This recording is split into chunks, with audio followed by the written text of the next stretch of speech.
Yes! I finally did it. I changed the timeline enough to where the Flash has always been a consistent show. Finally!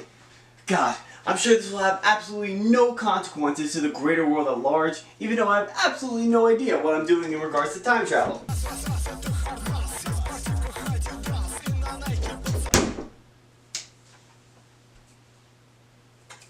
Should probably fix that.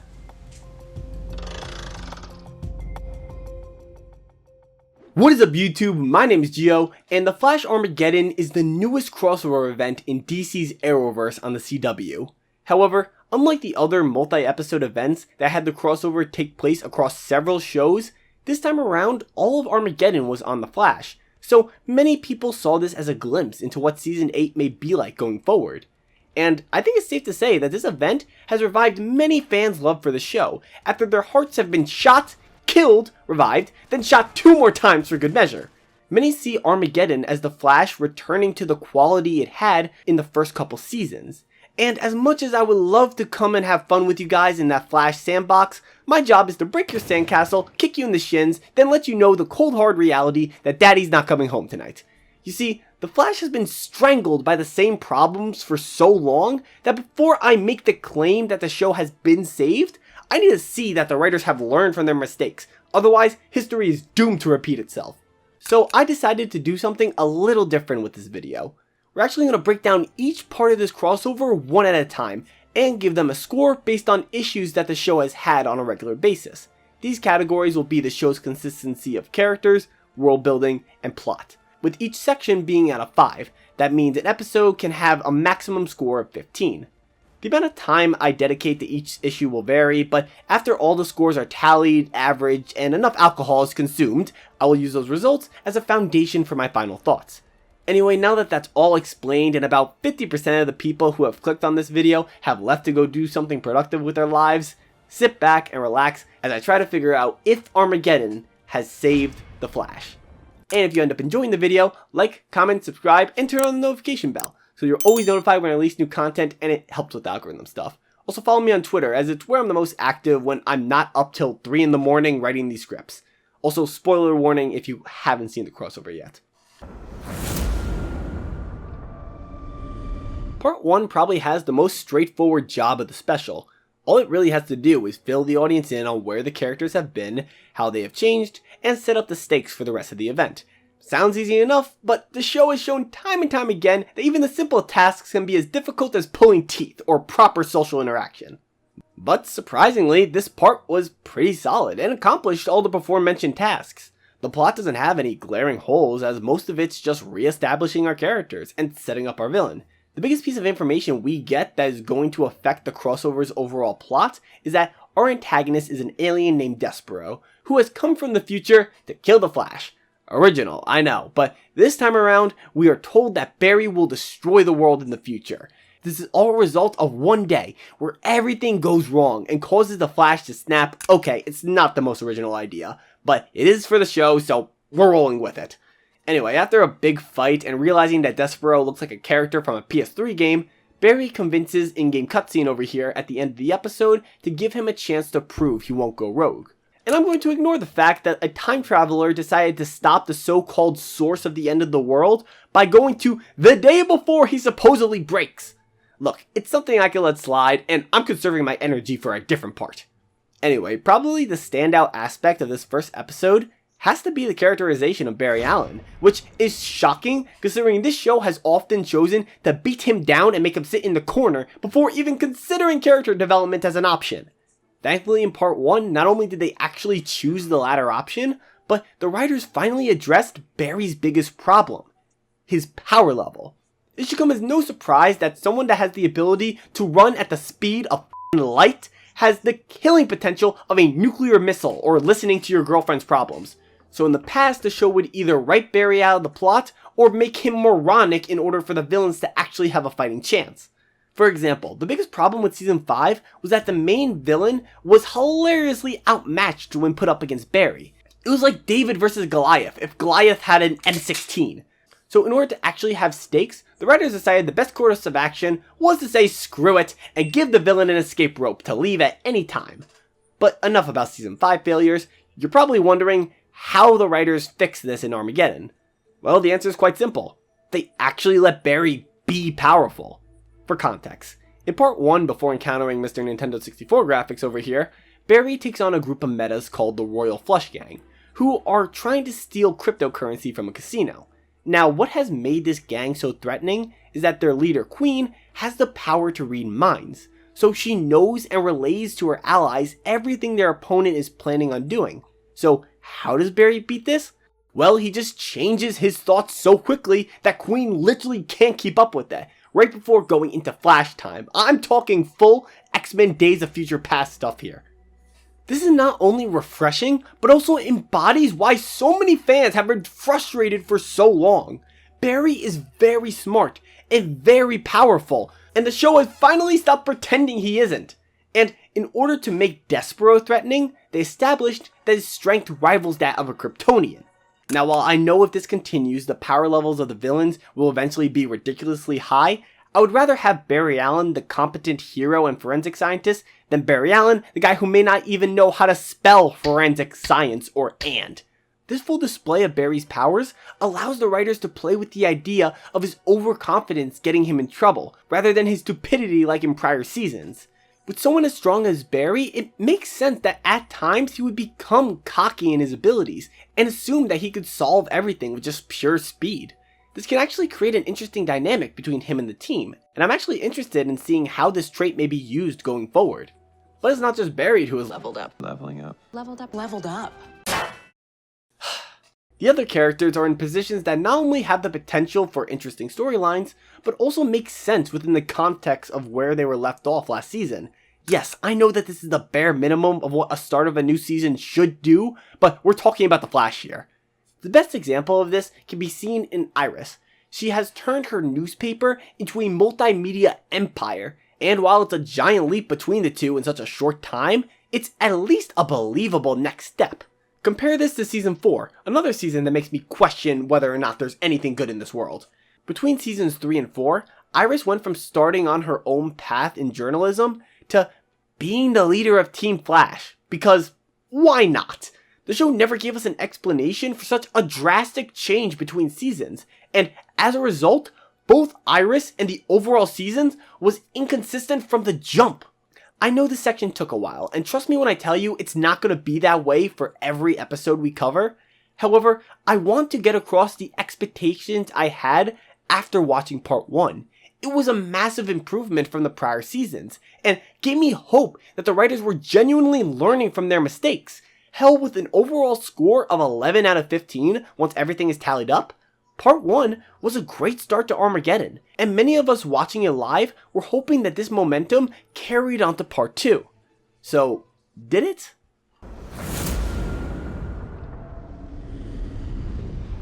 Part 2 is where some of the cracks start to form with Armageddon, but it's nothing that is extremely damaging. Yet. The episode shows us Barry's descent into potential madness by him going through the worst day of his life. He gets fired and put under investigation at CCPD, Star Labs gets shut down, and he finds out that Joe died 6 months ago, something he seems to have forgotten. While all these instances bring up questions, they're not plot holes just yet. However, there are quite a few plot conveniences that start to damage the characters, because we can't have 2 episodes in a row with consistent characters. That would imply that someone actually gives a damn in the writer's room, and I am not willing to give that praise just yet.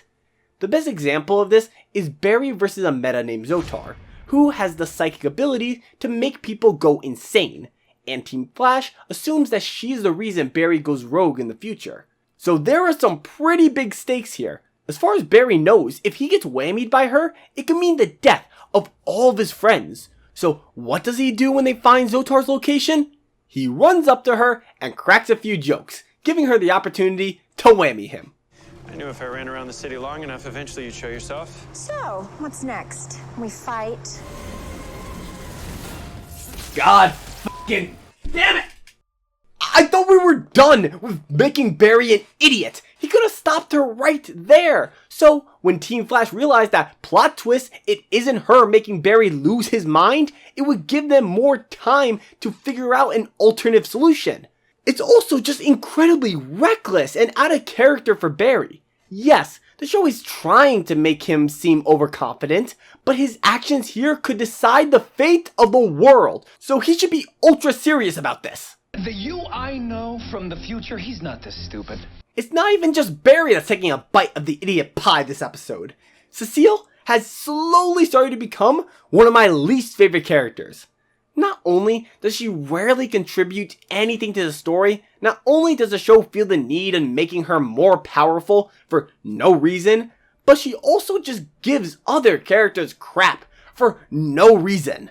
For context, when Barry finds out that Joe has been dead, he goes back to his house and tries to get answers. Cecile is there, and even though she's an empath, which means she has the ability to feel other people's emotions, and if they're lying, she proceeds to blow up at Barry. It's like the last 6 months, this living nightmare never even happened. I can't do this with you. Barry, I can't do it. He is dead, and I am trying to move on. Why won't you let me do that? I'm sorry. You gremlin! This guy just found out that he forgot that the man who raised him died, and you want to give him crap? Why don't you use your powers to try to not be an ass for once? And you want to shove his death in my face? Fuck you! Other than that, we don't really get much with the other characters. I mean, we get some development for Chester that's okay, but it's kind of like putting on a band-aid after getting sliced with a sword, or putting sprinkles on a piece of shit. You're not exactly addressing the problem. As a result, this episode's score has to drop in both character and plot, bringing it down to a total of 9 out of 15 points. I mean, 60% isn't horrible, but it makes me terrified of what the next 3 parts have in store. I honestly don't have much to say about part 3. It's fine, just doesn't really have anything that stands out about it. I mean, I like the dynamic we get between Barry and Black Lightning, I just kind of wish we got more of it. For context, at the end of part 2, Barry goes to the Hall of Justice and lets Jefferson Pierce, aka Black Lightning, know that he is activating the Injustice Protocol, as not remembering Joe's death is making him believe what Despero said about his future. Also, the way the Injustice Protocol is explained is that it's kind of like the buddy system. Each hero has a specific partner, and in a case where one would go rogue, the other's job would be to stop them. So Jefferson's job in this case is to take away Barry's speed. Now, the Injustice Protocol as a concept is fine. It actually makes a lot of sense. The problem comes in its execution. You see, in order for Jefferson to take away Barry's speed, they need a certain device. One that Barry is shown creating. But if Barry was to go full rogue, wouldn't Jefferson need to know how to make this device in order to stop him? I mean, if the Flash did truly go evil, who would make the device? Or better yet, if Jefferson is the only person who's able to stop an evil Flash, all Barry would have to do is detain or kill Jefferson before any of the other members of the League found out. The protocol is incredibly flawed, but it doesn't have a massive impact on the plot, so I'm gonna let it slide. Trust me, there is a reason I am saving my anger. The highlight of the episode is definitely the moments between the two heroes. Jefferson becomes a sort of teacher to Barry, helping him confront his fears of being potentially destined to destroy the world. It's actually quite interesting to see Barry reflect on his actions and question whether he's doing the right thing by getting rid of his powers. Again, I just wish there was more of it, but instead, we get a Cecile plot. Yay. Look, there isn't anything inherently wrong with this plotline, it's just used as a way for Despero to find Barry. And it's also just boring. Like, look at this lineup of characters. I don't give a microscopic fuck about any of them, as they all provide as much to the story as a content creator does to society. The rest of the episode is Iris and Allegra investigating Joe's death. After Barry's freakout, Iris is convinced that something isn't right. We later learn through Dion from last season that while everything at face value seems normal, around where Joe died are signs that someone has been tapping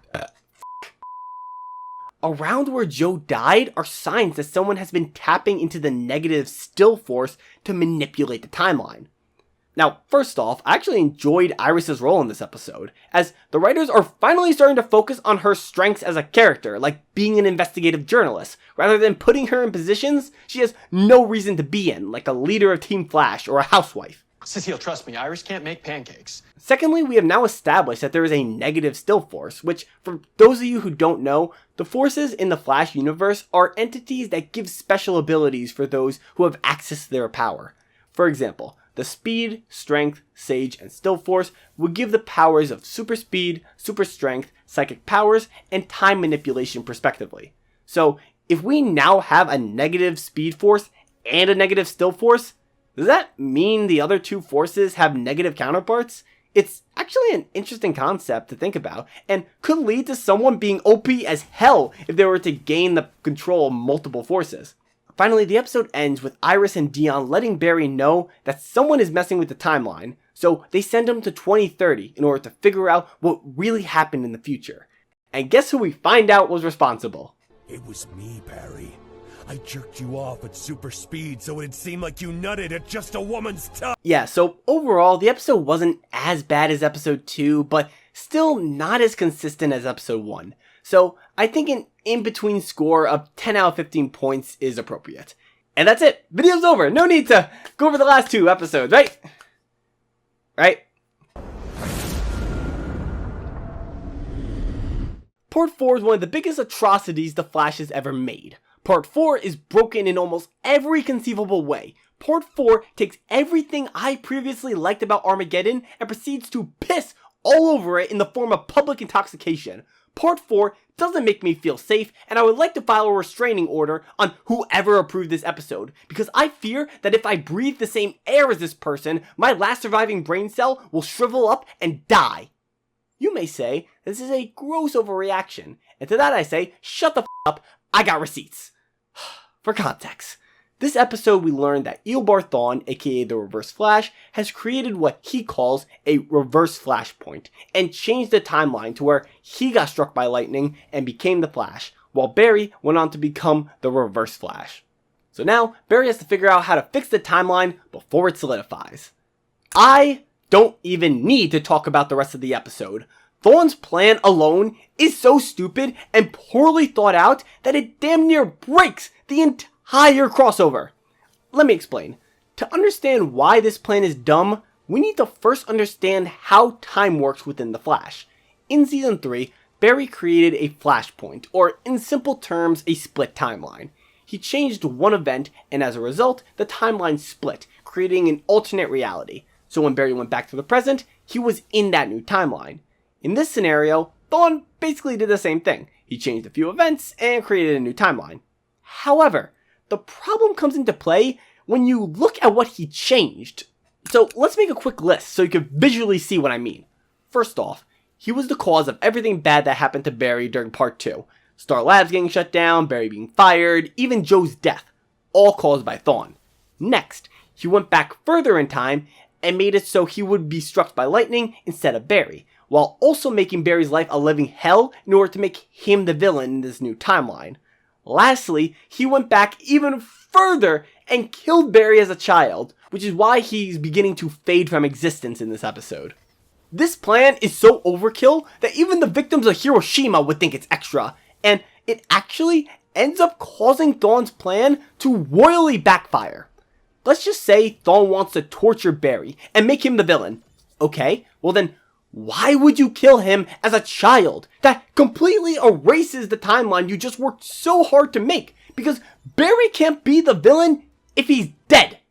Plus, Season 3 has shown us that a life or death change to the timeline has instant effects, so it's impossible to live in a timeline where Barry was alive to become the villain and also be killed as a child.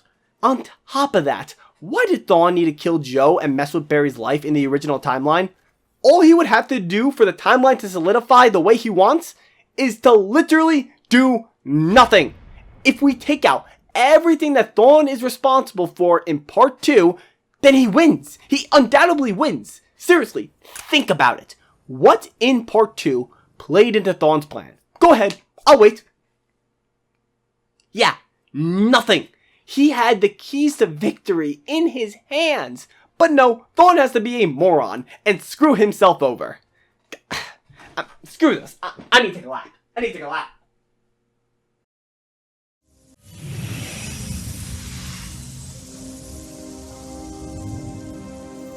Hello.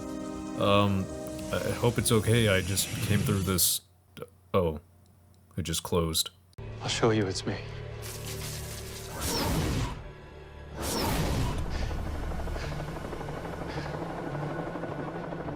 Thawne, what did you do? Wait, did he just put on the wrong suit without seeing that it's obviously yellow as he was putting it on? Was he closing his eyes the entire time? Wait, did Thawne just let Barry punch him at normal speed, knocking him out for 68 seconds when Barry only has 5% of his speed? To steal your speed, what's it at now? 5%? Maybe less. Oh, f me, I'm not ready for this yet. Was someone just in here? God, no matter how much you try to justify his plans, you'll run into so many problems. And you want to know what's really funny? This crossover should have never happened. You're probably confused with what I mean by that, but hear me out. In order to reset the timeline, Barry has to use a MacGuffin, a time stone, and run around the world at a certain speed. This would actually cause the destruction of the Earth. Or... maybe Armageddon. yeah, it turns out that the obliteration of the world that Sega Dreamcast graphics told Barry he caused was actually Barry's attempt to reset the timeline. However, in the Reverse Flashpoint, Barry's the Reverse Flash. So, Despero should have wanted to kill him instead of the Flash. It's not like he knew Barry's secret identity. That was made very clear in Part 1. Because my name's Barry Allen, and I have nothing to hide. This actually screws up the entire crossover and makes the plot non-functional. F this episode, f whoever greenlit this episode, and f the ink this script was printed on. I give Part 4 the lowest possible score on every section, bringing it to 3 out of 15, and my f you stamp of approval. God, I need to take a shower after watching this. Armageddon Part 5 has to be the most conflicting episode for me to critique, as I'm constantly wondering whether or not the characters were written consistently. For context, after Barry successfully resets the timeline, Thawne once again returns. Only this time, he's asking for help. I didn't come here to fight. I need you to save me. Now, if your immediate reaction isn't to grab that bottle of vodka you have been saving for a rainy day, then you must have not seen much of the show. And to that I say, strap in, because this shit's about to blow your fucking mind. You see, with all the timeline f***ery that Thawne has done, he's in the process of being erased from the timeline, and he wants Team Flash to find a way to save him. Now, let me remind and/or inform you all of what this villain has done. He killed Barry's mother when he was a kid, framed his father for her murder, killed several other people, tried to help the antagonists of World War II, f*** you YouTube, to take over the Earth, befriended Barry's daughter only to betray her so she would be erased from the timeline, and just attempted to do the exact same thing to Barry. And why does he do this? For my part, I finally discovered ways to possess speeds faster than anyone alive. Just as I was about to present myself to the world. And then you saved the crowd. A crowd that I was meant to save. A crowd that was meant to thank me. You saw my greatest moment. I admired you, and you humiliated me. Now, I would consider myself a guy who doesn't hold grudges. However, if someone did a fraction of what Thawne has done to me, with that psychotic reasoning, let's just say being erased from the timeline would be the least of their concerns. And it seems as if the majority of Team Flash agrees that it's better off just to let Thawne die. He is screwed with time, and now time is screwing with him, much like Zoom was taken by the time wraiths in Season 2. Now, when I heard this, I was ready to throw a goddamn parade, because Thawne has been a thorn in this show's ass for a long time, and has only been able to return due to character incompetence. So it's about time that we finally get to let Thawne die. Barry, Iris, we need to talk. And that man came to you for help, which means you're obligated to try and save him. If I learn one thing being a cop is that you can't just protect the people you think are good. You have to protect everyone.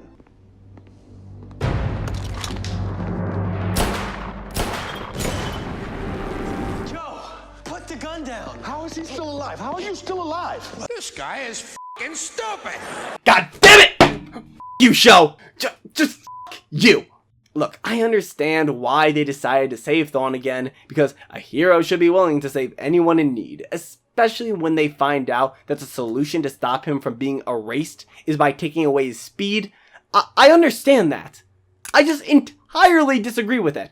First off, taking away Thawne's speed shouldn't even save him. Let me explain. In Season 3, Episode 1, we get to see the Flashpoint Barry created, and eventually, he starts to forget his life from the previous timeline. In search of an explanation, he goes to Thawne, who says this. Your speed! The more you use it, the faster you lose your memories. This implies that a speedster's speed can slow down how they're affected by the timeline settling. If anything, taking away Thawne's speed would make him disappear faster. But even if this would stop Thawne from dying, would it really be a bad thing if he did? I mean, this guy is probably the most evil and dangerous villain in the Arrowverse, and even said that if they saved him, he would still try to kill Barry.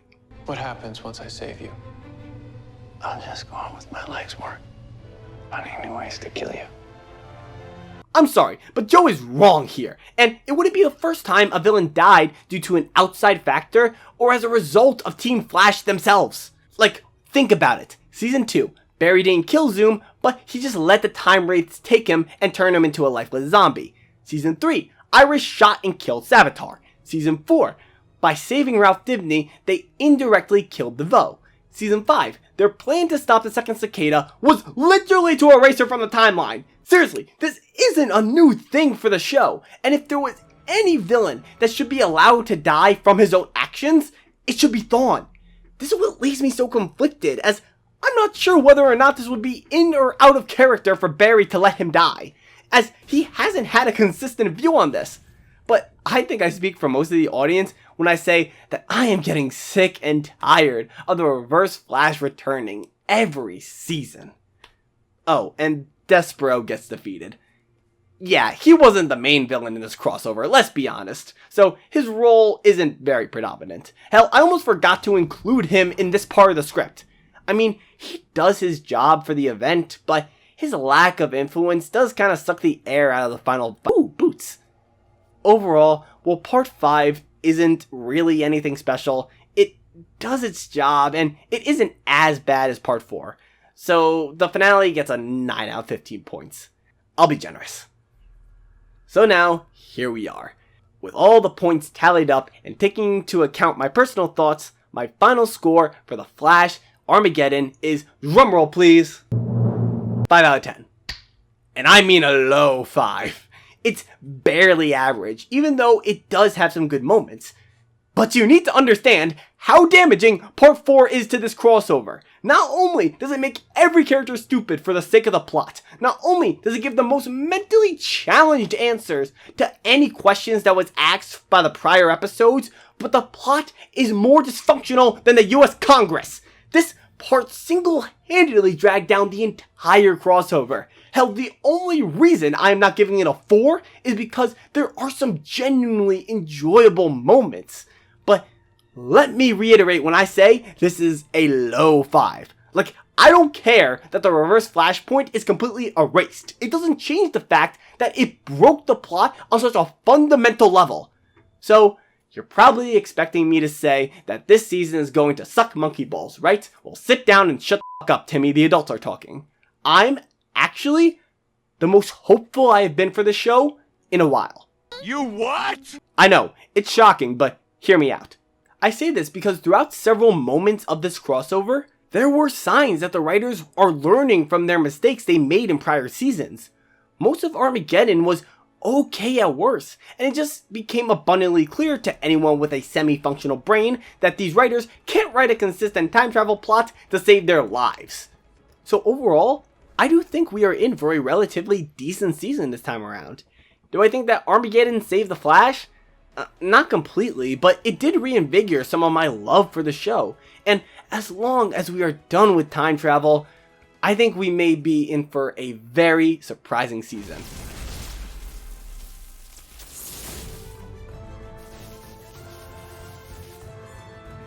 God damn it! Back it up, boys. We're moving out. We're done. It's over. Cut the clip. Cut it. Anyway, I do hope you guys enjoyed the video. Let me know in the comment section down below. What do you guys think of the Flash Armageddon? You guys like it? Did you didn't? Do you think it shows some potential for season 8? Let me know all of that down in the comments. I have to give a huge thanks to Madvocate for being a guest and cameoing in this video. Like, he really didn't have to, but he killed it. He freaking killed it, and it was a joy to work with him.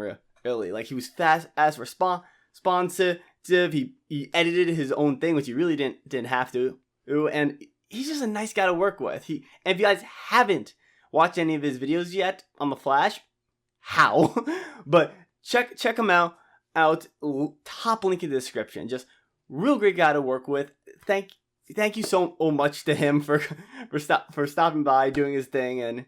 But yeah, it was a blast, and maybe we could collaborate again sometimes. And I just want to collaborate with more YouTubers. Like, it was fun. It was really fun. But yeah, that's another video in the books.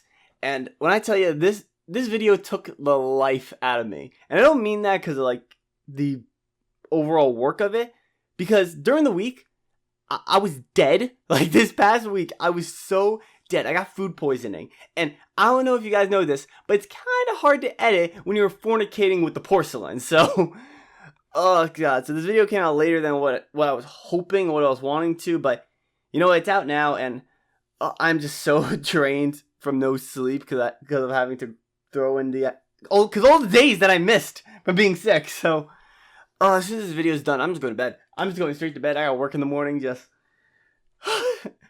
I need to sleep. My next video, I kind of gonna play it by ear. Like, I don't know if I want it to be a Book of Boba Fett video or maybe a video on the Batman. And Batwoman has slapped me upside the head and say, no, don't praise me again. So there's a follow-up video due for that. And then Naomi. Just I need to play it by ear. But hopefully it'll be out within 2 weeks.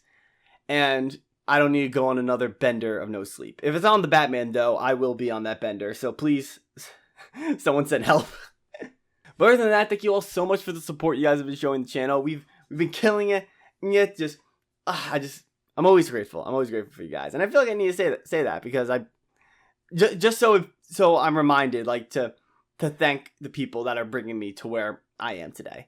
But other than that, I do hope you guys enjoyed the video. If you guys like that, you're new to the channel, hit that like and the subscribe button. Also, think the channel's potential, hit the same buttons. Anyway, my name is G.I.Gio. I need to goddamn sleep and finish this video in the next few hours. So I will talk to you all later. Peace. Wait, no one's hit. I can do a proper clap. Peace! Wow, that was loud. I think I picked my mic. Oh, I need sleep.